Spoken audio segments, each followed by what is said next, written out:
81వ సర్గము. నిషాదరాజు సమక్షమున లక్ష్మణుని పరితాపము. శ్రీరామునిపై గల సహజానురాగముచే లక్ష్మణుడు తన అన్న రక్షణ విషయమున కడుజాగరూకుడై ఆ రాత్రియందు మేల్కొని యుండెను. ఒక రాజకుమారుడైన శ్రీరాముని యొక్క ఈ కష్టదశను జూచి గుహుడు మిగుల సంతప్తుడై లక్ష్మణునితో ఇట్లు వచించెను. నాయనా, ఓ రాజకుమారా, నీకొరకై ఈ చక్కని శయ్య ఏర్పరచబడినది. దీనిపై హాయిగా విశ్రమింపుము. ఇక్కడనున్న మేమందరము మీ సేవకులము. వనవాసులముగావున ఎట్టి కష్టములకైనను తట్టుకొనగలము. కాని నీవు సుఖముగా పెరిగిన వాడవు కనుక విశ్రమింపుము. మేమందరమును శ్రీరాముని రక్షణకై ఈ రాత్రియంతయు మెలకువతోనుండెదము. ఈ లోకమున నాకు రామునికంటే ప్రియమైనవాడు మరియొకడు లేనే లేడు. ఇది యథార్థము. దైవసాక్షిగా చెప్పుచున్నాను. నాకు శ్రీరాముననుగ్రహము ఒక్కటియున్న చాలును. తదనుగ్రహ ప్రభావమున నాకు ఈ లోకమున శాశ్వతమైన కీర్తియు, పరమధర్మ ప్రాప్తియు, అపారమైన ధనసంపదలు అబ్బును. నేను శ్రీరామునకు ప్రియమిత్రుడను. ఆయన అనుగ్రహమును కోరుకొనుచున్నవాడను. సేనించుచున్న ఈ సీతారాముల రక్షణ విషయమున నేను నావారితోగూడి ధనుర్ధారినై అన్ని విధముల జాగరూకుడనైయుందును. ఈ అడవియందొంతటను నేను సంచరించియుంటిని. ఇందు నాకు తెలియనిదేలేదు. ఎంతటి చతురంగబలములు వచ్చి మీద బడినను వాటిని మేము నిలువరింపగలము. అంతట లక్ష్మణుడు ఆ గుహునితో ఇట్లనెను. ఓ పుణ్యపురుషా, ధర్మాత్ముడవైన నీవు మమ్ములను రక్షించుచునేయున్నావు. ఈ విషయమున మాకెట్టి భయము లేదు. సీతారాములు ఈ విధముగా నేలపై సేనించియుండగా నాకు నిద్ర ఎట్లు పట్టును? మనస్సునకు ఊరట ఎట్లు చేకూరును? సుఖాలోచనలు ఎట్లు వచ్చును? దేవాసురులందరూ కలిసియేనను యుద్ధరంగమున శ్రీరాముని ఎదుర్కొనజాలరు. అంతటి మహావీరుడు గూడ నేడు గడ్డిపరకల సెజ్జనే సుఖతల్పముగా భావించి సీతాదేవితో గూడి శయనించి యున్నాడు చూడుము. దశరథ మహారాజు గాయత్రి మొదలగు మంత్రజపములు చేయుట చేతను చాంద్రాయణాదివ్రతములను గొప్ప గొప్ప తపస్సులను ఆచరించుటవలను పుత్రకామేష్టి మొదలగు యజ్ఞములననర్చిన కారణమునను ఆయనకు శ్రీరాముడు పుత్రుడుగా లభించెను. అన్ని లక్షణముల చేతను ఆ మహారాజునకు సదృశుడే ఈతడు. శ్రీరాముడనిన ఆ ప్రభువునకు ఎంతో ఇష్టము. ఆ ప్రభువు వనవాసి యైన పుత్రునీడబాటునకు తట్టుకొనలేక ఎక్కువ కాలము జీవింపజాలడు. ఫలితముగా ఈ భూమండలము కోసలదేశము దిక్కులేనిదేగును. ఓ నిషాదరాజా, శ్రీరాముడు వనములకు ఏతెంచుటతో అయోధ్యలోని అంతఃపుర స్త్రీలందరూ బిగ్గరగా ఏడ్చి అలసిసెలసి మిన్నకుందురు.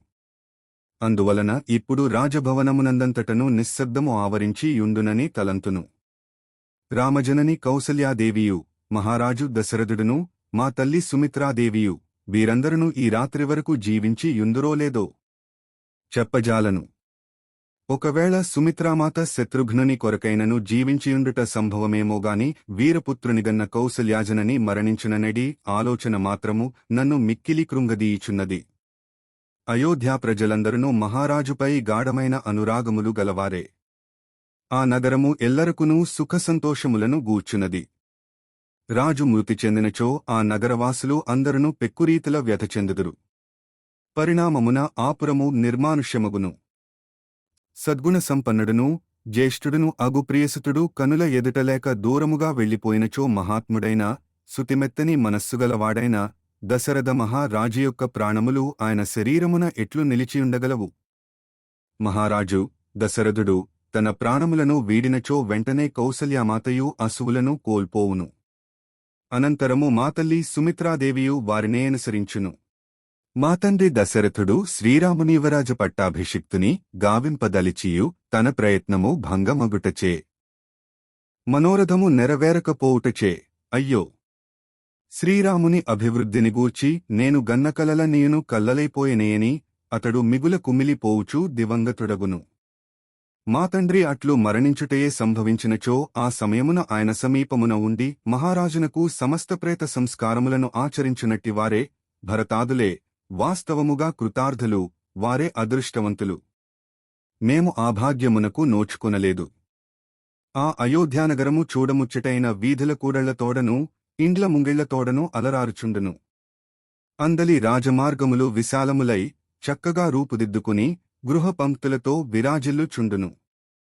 అందు సంపన్నుల హర్మ్యములు, దేవమందిరములు, రాజభవనములు కనువిందుగావించుచుండును.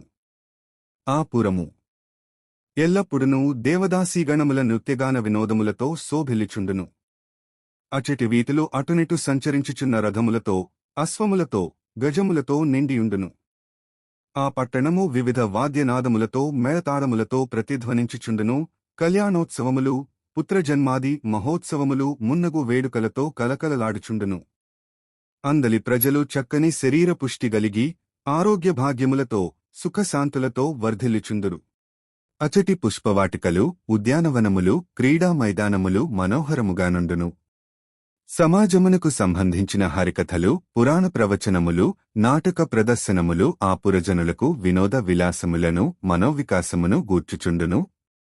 మాతండ్రిగారి రాజధాని అయిన అట్టి అయోధ్యానగరమునందు సుఖసంతోషములతో జీవించు ప్రజల భాగ్యమే భాగ్యము.